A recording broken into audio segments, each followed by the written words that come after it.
seated. Thank you.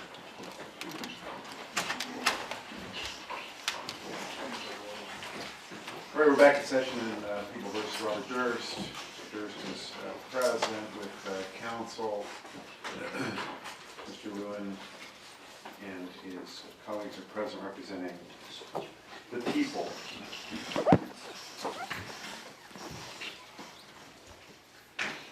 So let's review where we are as far as what has been filed as a motion to declare agency. The real party in interest motion for admission pro hac vice had been granted, Mr. Kovner, and the motion to intervene as such was denied. However, I am going to treat that motion to intervene as a motion to quash, and I will allow Mr. Kovner and Mr. Layman to appear to advocate their clients' interests. The motion for a protective order was denied. The motion by the defense to declare agency will be deemed a motion to compel discovery from the third party.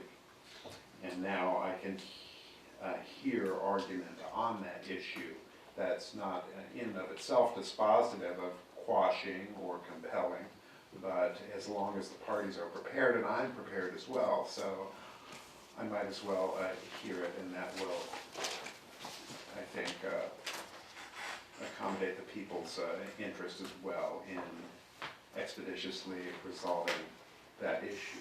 You had a presentation for me, Mr. Lewis. I do, Your Honor. And I'm ready to hear you now. Thank you.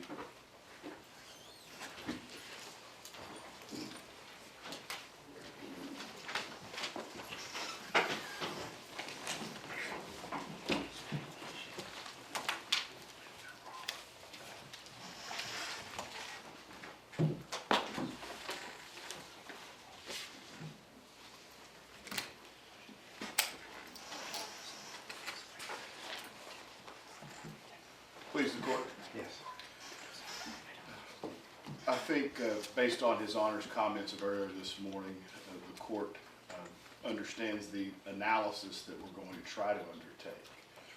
One of the things that needs to be handled at the outset, both the people's pleading and hit the ground running's pleading go far beyond the issue that we're presenting for the court's consideration that is solely of agency.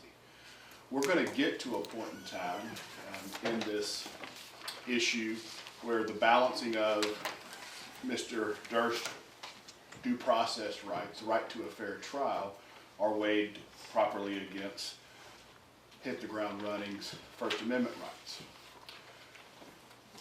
I'm not going to address any of that today because that is not what I don't think the court wants, one, and not what I'm prepared to talk about. That's a larger issue for another day. So, let's talk about agency. As the court has read, we have taken the most analogous cases, holdings, situations that we could to this. The court's right. There is no, and I assure you we have done a most exhaustive search. There is no case out there that has been published, California, any other state, or federal case law, where we have the situation that we have here. So, in pulling the analogous reasonings, I have listed in the brief, and I am not going to regurgitate what we've already filed. I know that His Honor reads everything. I'm going to highlight some things that I think are illustrative of these two factors. The two factors that are set out in the prevailing case law, and I use chiefly People versus Wilkinson. It kind of correlates with Cleveland. They're both in our briefs. Page 8 is where we start with these cases. The primary factors to be considered in determining whether the requisite agency relationship with the government exists are the following. One, whether the government knew of and acquiesced in the third party's activities or investigation. Two, whether the third party intended to assist law enforcement or had another motive. I'm going to start with the second factor because it's much easier to satisfy that, Your Honor. And I invite His Honor at any point in time, if there are questions you have about where I'm going, please stop me, and I'd love to answer them. So, as the court is aware, this motive, the intent of the third party, there can be dual motives. And I would suggest after I give the court some highlights, the court is going to see the primary motive of Hit the Ground Running relative to this project they undertook became seeing Mr. Durst prosecuted. It was inextricably intertwined with their desire to make a movie of both critical acclaim and appeal to viewers. They marketed it extensively. They went on the press tours. HBO spent an extreme amount of money placing this in a primetime slot for 6 straight weeks on Sunday evening. Once this court determines that one of their motives, the primary motive, again, as the court knows, dual motives do not take them out of this factor regarding their motive or intent in their project. I am going to draw from Hit the Ground Running's own words, Your Honor, when I illustrate this motive. I find their words to be more compelling than anything else I could point to. I would draw the court's attention to Mr. Jarecki's declaration. They filed a declaration along with their plea. On page 2 of that declaration, Mr. Jarecki states the following, Your Honor. Our primary function was always as journalists making a documentary film. August 15th, 2019 is when that declaration is dated. If you look back several years, long before there was any issue of agency or whether we were going to contest this collaboration with law enforcement would lead to the loss of their shield privilege, Mr. Jarecki had a far different thing to say.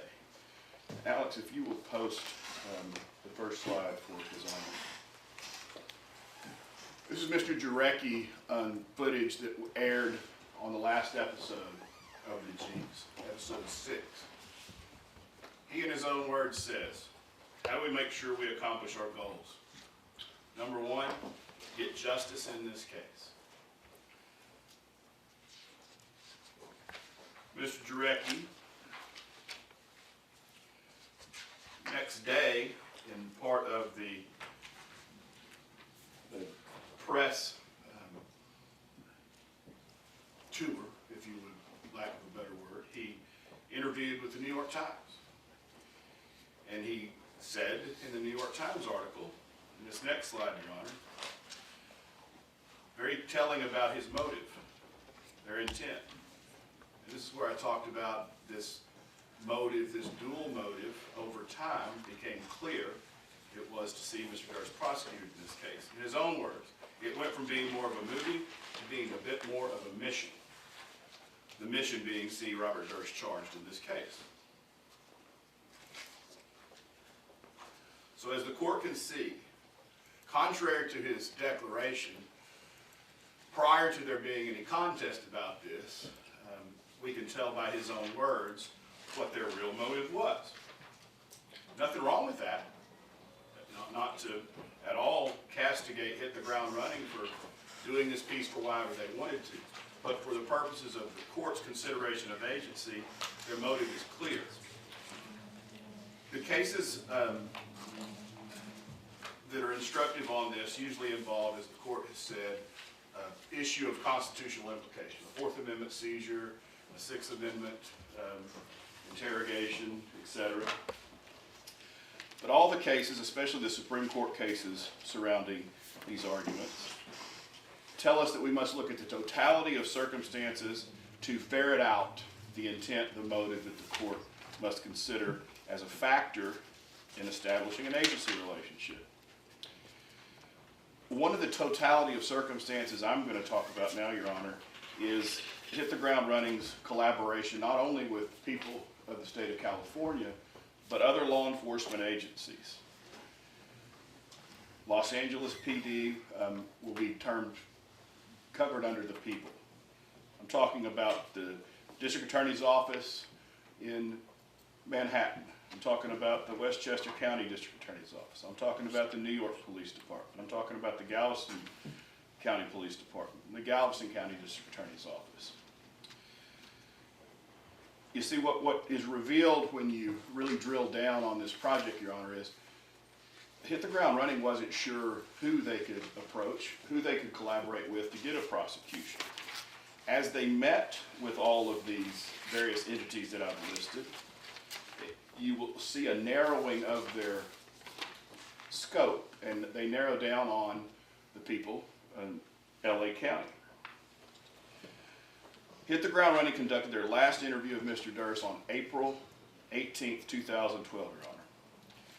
They did not meet with the LA County District Attorney's Office until June 6th of 2013. We could go back to January 7th of 2013 and look at their interview and comments made in conjunction with their discussion with Cody Caslis. Cody Caslis was the lead detective in the Galveston case, the Morris Black case, Your Honor. Mr. Caslis says, "I thought we had a great case. I thought New York doesn't have a great case, and you know LA's waiting for more evidence." We see through Hit the Ground Running's materials and discussions that they have realized LA County is where they can get a prosecution. That's where they're going to focus. To this end, there's a recorded conversation between Detective Becerra, the New York Police Department, and Mr. Jarecki. And let me show you that slide, Your Honor. April 22nd, 2012. This is 4 days after Hit the Ground Running has last interviewed Mr. Durst. Mr. Becerra, in substance, says he's an optimist. He's hoping for some point there will be a closure. The case will be filed. Can we just identify, Chip, Investigator Joseph Becerra from the New York State Police Department, just so it's clear who it is and where they're from?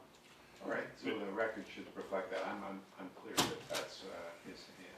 And His Honor will see Mr. Jarecki's very telling response. "We'll do our best. We're all working hard on it. I think it's going to happen." So, but this, of course, points to the question, which is, can you aggregate these various agencies, these various law enforcement agencies, because they're all governmental institutions, for me to find an agency? The thrust of our argument about these other agencies, Your Honor, is just to illuminate this second factor that I told you I would take on first. Motive. Exactly. All right. I am not going to attempt to impute these other agencies to the agency relationship that Hit the Ground Running formed with the people. I just want the court to have the best view of their motive and intent as possible. So that's why I'm invoking these courts. In their collaboration with the people, they shared quite a bit of evidence. As you will see in slide 8, on August the 22nd of 2011, Mr. Jarecki's interviewing Detective Paul Coulter with the LAPD. And Mr. Jarecki talking about some things he'd like to share with the people. Mr. Coulter, as a seasoned detective, asked Mr. Jarecki, "Can you turn that damn thing off?" He's talking about the recorder. Jarecki replies, and you see before this interview ends is significant in this, Your Honor, because the recording stops right there. "Yeah, that's for you." This is the meeting that Hit the Ground Running had with Detective Coulter, wherein Detective Coulter allowed Hit the Ground Running access to the, at that point in time, unsolved, uncharged Susan Berman homicide. This is the first instance we see of the reciprocation of sharing of evidence, for lack of a better word, between Hit the Ground Running and the people.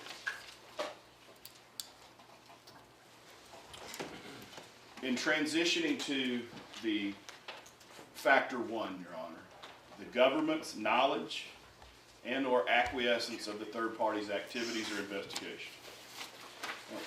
In the pleadings of both the people and Hit the Ground Running, they use common phrases.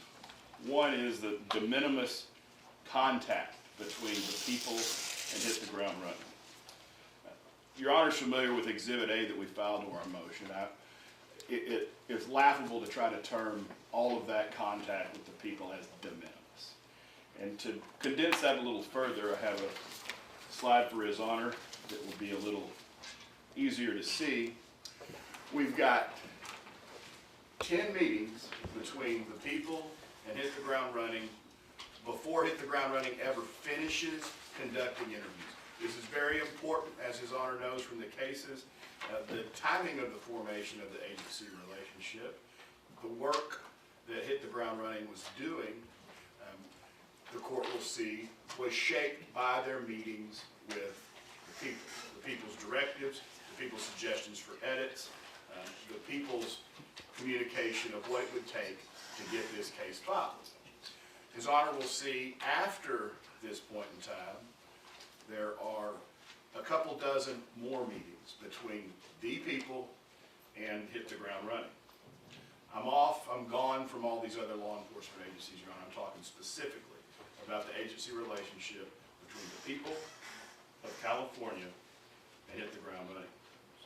We can see far more examples of this collaboration and reciprocity of sharing information.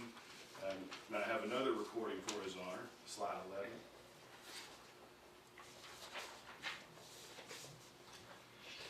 This conversation, Your Honor, is between Mr. Smerling, Mr. Drecke's partner, and Detective Ed Murphy, New York Police Department detective. That's actually incorrect. He's a Westchester County DA investigator. He's a retired NYPD police officer. Just want to make sure that we're clear. Thank you, Are you Mr. stipulated, Mr.? Absolutely. Thank you. He was a former New York Police Department detective before he went to Westchester County DA's office. As you see, this is one of the slides that didn't make it out of the PowerPoint, so pardon, Your Honor, the graphics. They're not as high tech, but the point is communicated very clearly. We see here again the reciprocity in exchanging of evidence and information between the people and Hit the Ground Running. The court is familiar with what I think we've all called it the bathroom confession. I want to turn to that because it's demonstrative of what was really going on in the investigation of Hit the Ground Running of Mr. Durst. I go far as to say, if one of us, some private citizen, delivered evidence to the district attorney's office and we tampered with it, we would probably be in a fairly sticky wicket.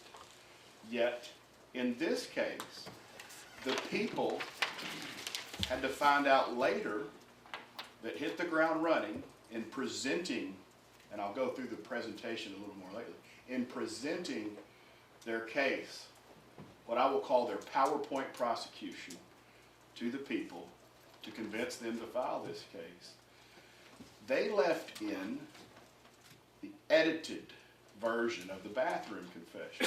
Now the people have properly, Mr. Lewin, Mr. Bailey, and Mr. Miata have gone out of their way to make sure we know. They know it's edited, that's not how they're going to use it, they're not going to be any part of those shenanigans. Doesn't change the fact that it's very illustrative of what Hit the Ground Running was trying to do. They didn't bother to tell the people, hey, we turned the order around here so it sounds a lot more damning than it actually was. This tampering, it's an inexcusable manipulation of the evidence when you're in this agency relationship and the people have asked you, prepare a PowerPoint. I'm going to give you an example of an old case where I did it. You've gone through 3 rounds of editing. The prosecutor himself has tried, I don't know how many cold cases of murders. never lost one, knows very much what he wants and how he wants it. They do it. They follow his directive. They leave in that very misleading, tampered evidence. Why? They want him to charge Mr. Durst. And they want him to charge Mr. Durst as soon as possible. Mr. Jarecki's own words also, in his declaration, specifically paragraphs 6 and 7, he swears to this court that he did not, nor did any people working on Hit the Ground Running, take direction from the people. Mr. Lewin will tell you himself, that's a lie. As the court saw from our condensed Exhibit A, there were at least 2, and it looks like 3 occasions on which the people went to the LA County District Attorney's Office after receiving the template, we'll call it, of a prior cold case that Mr. Lewin told them, you can use this, put in all your information, evidence, bring it back to me. Well, after those meetings and those edits,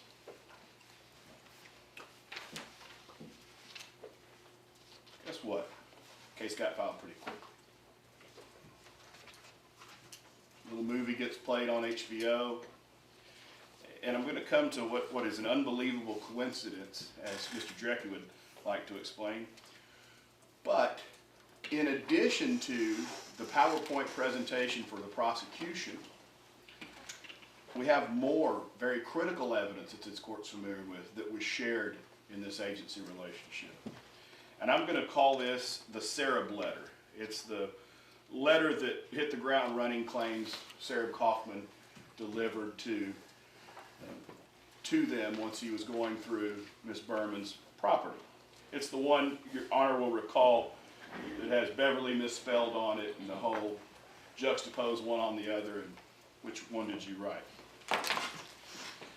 It goes without saying it's a very critical piece of the people's case. They have argued it, they have displayed it, they have made it a centerpiece of their proof. Hit the Ground Running, used it in the Jinx, one of those gotcha moments with Mr. Durst in his second interview. Not only, Your Honor, did they share that evidence, court will learn they decided to share an expert. Court's very familiar with the handwriting expert and our challenges in this case, and there was a gentleman named Mr. Osborne. Well, lo and behold, Mr. Osborne came to the people by Hit the Ground Running. So they're not only sharing the underlying evidence, they're now sharing the expert who they will call as a witness in their case to sponsor their contention that Mr. Durst authored these letters. And here comes the, in our line of work, it's hard to believe in coincidences, Your Honor, and I certainly don't believe Mr. Jarecki's version of this coincidence. Just 2 days after the next to final episode, the penultimate episode of the Jinx, Mr. Durst is arrested. It really defies credulity to think for 1 second that this was a coincidence. After all the years of the investigation, we know how central the Jinx is to this case. Mr. Lewin's not apologized for it, make it very clear. But what is more telling is what happens in the aftermath of that coincidental timing of Mr. Durst's arrest. I've referenced a couple of times Hit the Ground Running, Mr. Jarecki and Mr. Smerling's tour of the various national news outlets. Well, the morning after, that Monday morning, March 16th, 2015, Mr. Jarecki does a feature. It was promo, the lead-in, CBS Morning News. And he's asked some questions about the evidence that they found, the relationship with the people, when it was turned over, how much input they had. and he's telling his story. But for some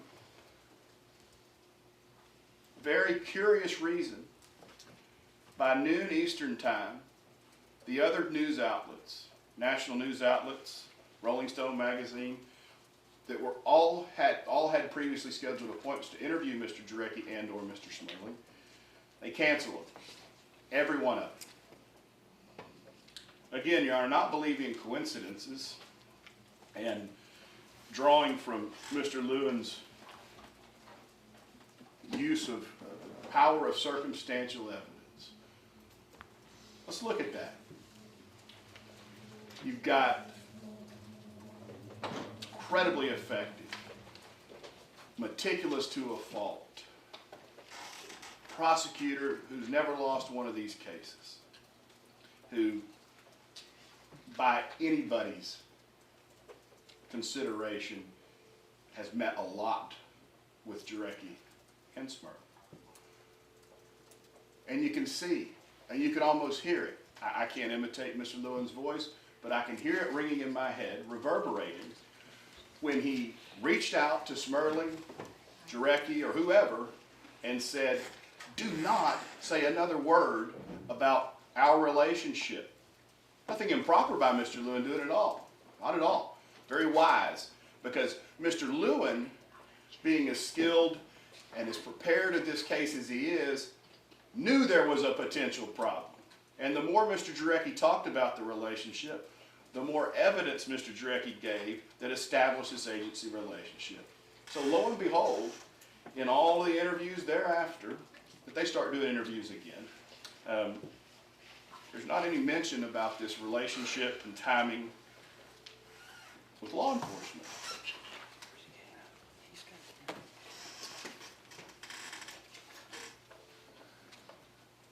I made a comment when we talked earlier this morning, Your Honor, about hit the ground running, injecting himself into this case. And I didn't mean it flippantly. I mean it very literally. They've interloped into this prosecution of Mr. Durst. And I suggest, and what I will request of this court after finishing with my presentation is, they need to come in here, they need to take the oath, they need to take the stand, and they need to be subjected to cross-examination. The declarations attached to their pleading aren't worth the paper they're printed on without being subjected to cross-examination. It's not lost on the court, Mr. Durst. Life is at stake here. And to allow Hit the Ground Running to pick and choose or to cherry pick what they're going to disclose, what they're going to talk about, when they're going to talk about it, and how much they're going to say is fundamentally unfair. They made the choice to collaborate with law enforcement. That choice can be as honorable as the day is long, but it has consequences. And the consequence is, once they became an agent of the people, they forfeited their right to decide what they're going to hold back under their shield or not. Based on what we have illustrated for the court is most extensive collaboration, based on the fact that they shared critical pieces of evidence, based on the fact they prepared the requested PowerPoint prosecution for Mr. Lewin, and they made changes and edits at his direction. We request the court grant an evidentiary hearing wherein the folks that comprise Hit the Ground Running, Mr. Jarecki, Mr. Smerling, Mr. Pontier, be subjected to cross-examination so that we can further flesh out the facts and circumstances surrounding this relationship for the court to make the finding, based on the two factors that control, that in fact Hit the Ground Running became agents of the people. Your Honor, with that, I will entertain any questions the court has.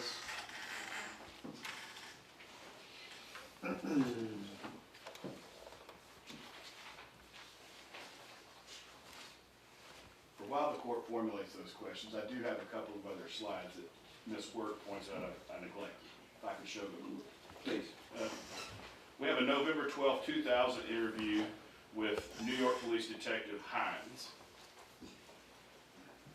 This is again, Just so it's clear, he is not a New York Police Department detective. He is what at the time was a Westchester County Deputy District Attorney.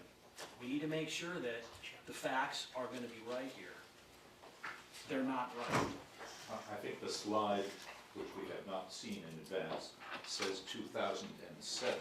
Did you mean to say 2007? I did, I meant to say 2007, and I will take Mr. Lewin's word for who Mr. Hines works for. I'm obviously not too concerned about Mr. Hines. I'm very concerned about what Mr. Jarecki had to say here, Your Honor.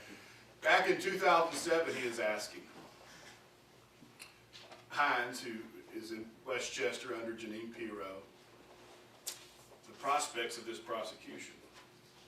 He goes on further, 4 years later. Could you leave that up for a moment? I didn't expect you to read that. I thought you were going to read from it. Habib, will you give that to me? Yeah, thank you. I'm going to offer them all to be attached here afterwards, Your Honor. All right, thank you. As exhibits or Yes. as illustrative of your argument. Correct, Your Honor. Here on August 22nd of 2011, when Mr. Jarecki's interviewing Paul Coulter, this was when they went to LAPD and got free reign of the Susan Berman case file. Mr. Jarecki asked Detective Coulter, at this point, what would it take to get enough to indict? We're not talking about filmmaking as a motive. We're talking about getting Durst indicted. And of course, we all know that getting Mr. Durst indicted provides the dramatic end to the movie that they wanted. April 3rd of 2013, Your Honor. Mr. Jarecki and Miss Pirot.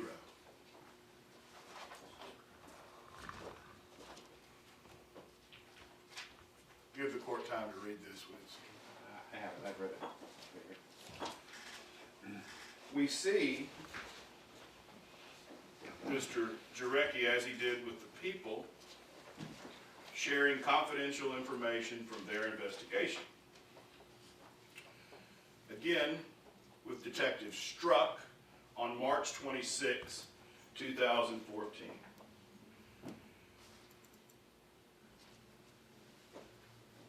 This is the narrowing I talked about, Your Honor. Mr. Jarecki has realized in all their collaborations, the horse they've got to ride is the people of California.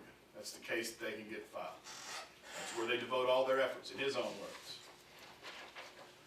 And then last, most tellingly,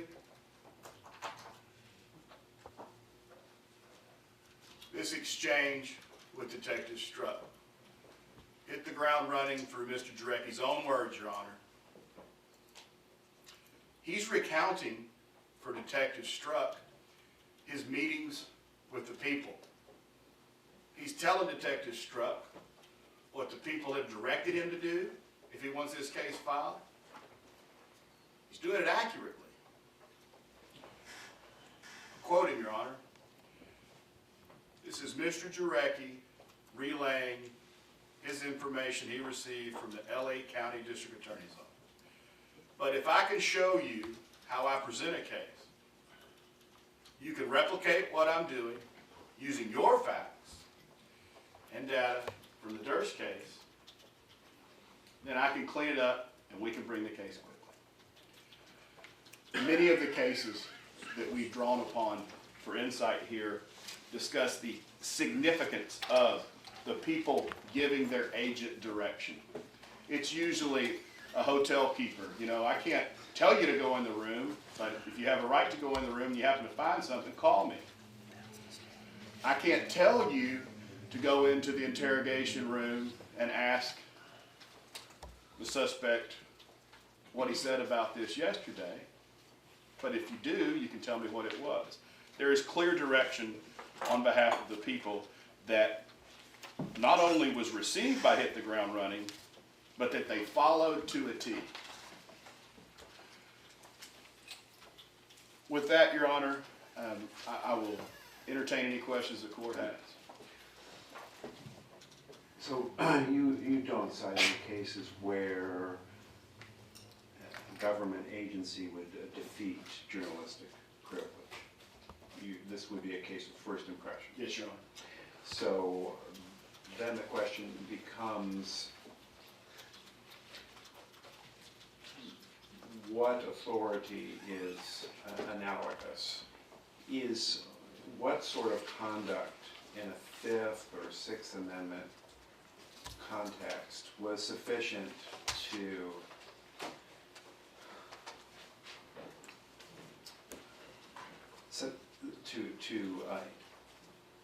make the government action unlawful, or the action itself carried out by a private citizen? And let me focus you a little bit on the problem. It is one thing for a government that is constrained. The Bill of Rights constrains the action of the government and not the action of private citizens. It is a limit on government. So when government, in order to circumvent someone's Fourth Amendment right, chooses not to act, but instead to utilize a private citizen as if that private citizen, so that with the idea that that private citizen would not be constrained by the Fourth Amendment or the Fifth Amendment or the Sixth Amendment, that can't stand. You can't allow a government to circumvent its constraints by employing a private citizen as an agent. On the other hand, you have circumstances where persons, through their own effort, whether it's a journalistic effort or just because they're concerned citizens who become aware of a serious crime, who then share their information with law enforcement because they want to see justice done. So that is different categorically, I think, from the Fourth and Fifth Amendment contexts. Absolutely. So given that concern that I have, that's how I view this, what authority can you rely upon that puts this in the latter category rather than the former? Your Honor, I gave the court all of the cases that we could find illustrative of, or as close to this situation as we could, all recognizing this is a case of first impression. And on page 8 and page 9, I detailed both federal cases and some of the state cases.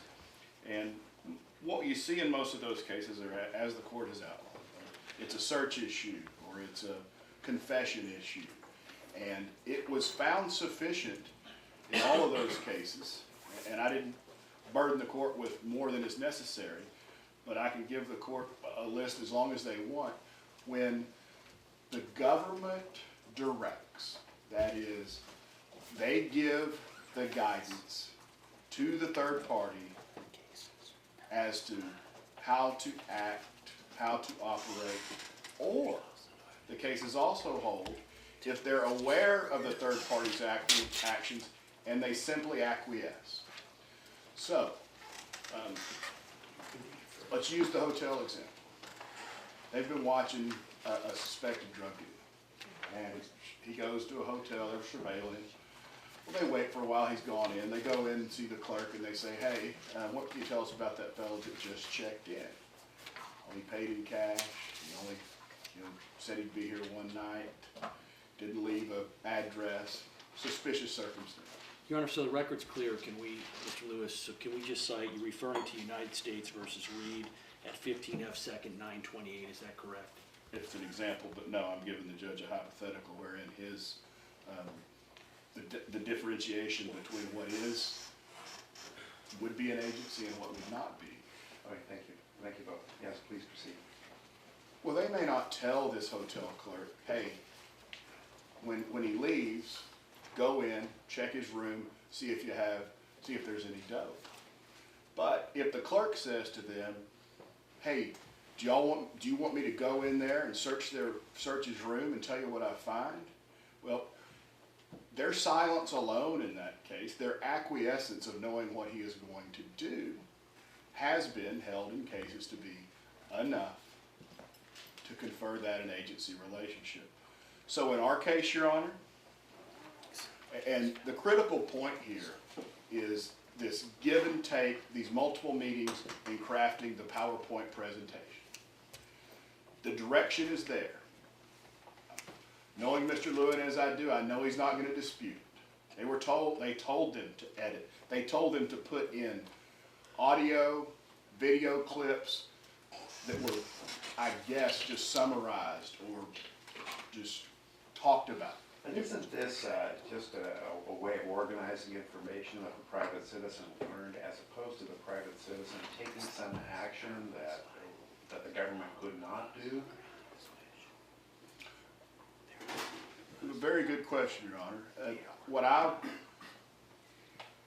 Learning what I've learned about this relationship, and this is exactly why we're asking the court, based on what we've been able to demonstrate, is to put these folks under oath and ask them these questions that can further develop whether it was a private citizen, as the court just said, doing what they can do that the government can't, or if it was in fact, as their intent and motive has been exposed to be, to get Mr. Durst prosecuted.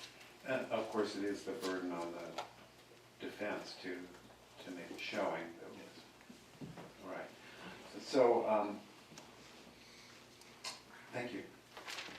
So, as Mr. Kovner, and I will, Mr. Lewin, I'll allow you to speak also as a friend of the court, but the real party in interest, I think, ought to be heard on their motion to quash. Your Honor, before I forget, Yes. I would mark the demonstratives that we showed the court.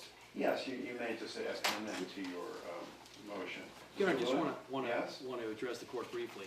Yes. Although they are the real party in interest with respect to the issues involving the journalistic protection, in terms of a designation as to Jarecki and Smerling being agents of the government, it's our position